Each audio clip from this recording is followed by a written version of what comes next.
may 18 Na-adjust pala minutes yun eh, yung video ako, di ba? balance.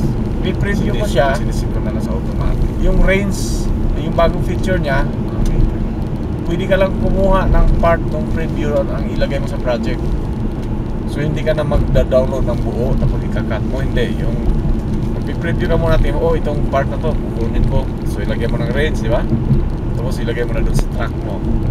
So mabilis. Kasi gusto mo tigwa 1 minute.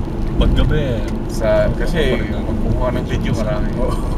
Dati nilulog ko lahat, kaya ang tagal. yung ano, Yung manual may white balance. Saka hindi na ako Hindi nag-upload na- ng big. Inalagyan ko kasi sa transtinit lang. Ay, Magiging kulit yun.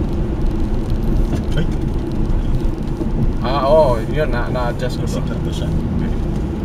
Pero minsan nag-automatic siya, di ba? Ang alam ko yung setting,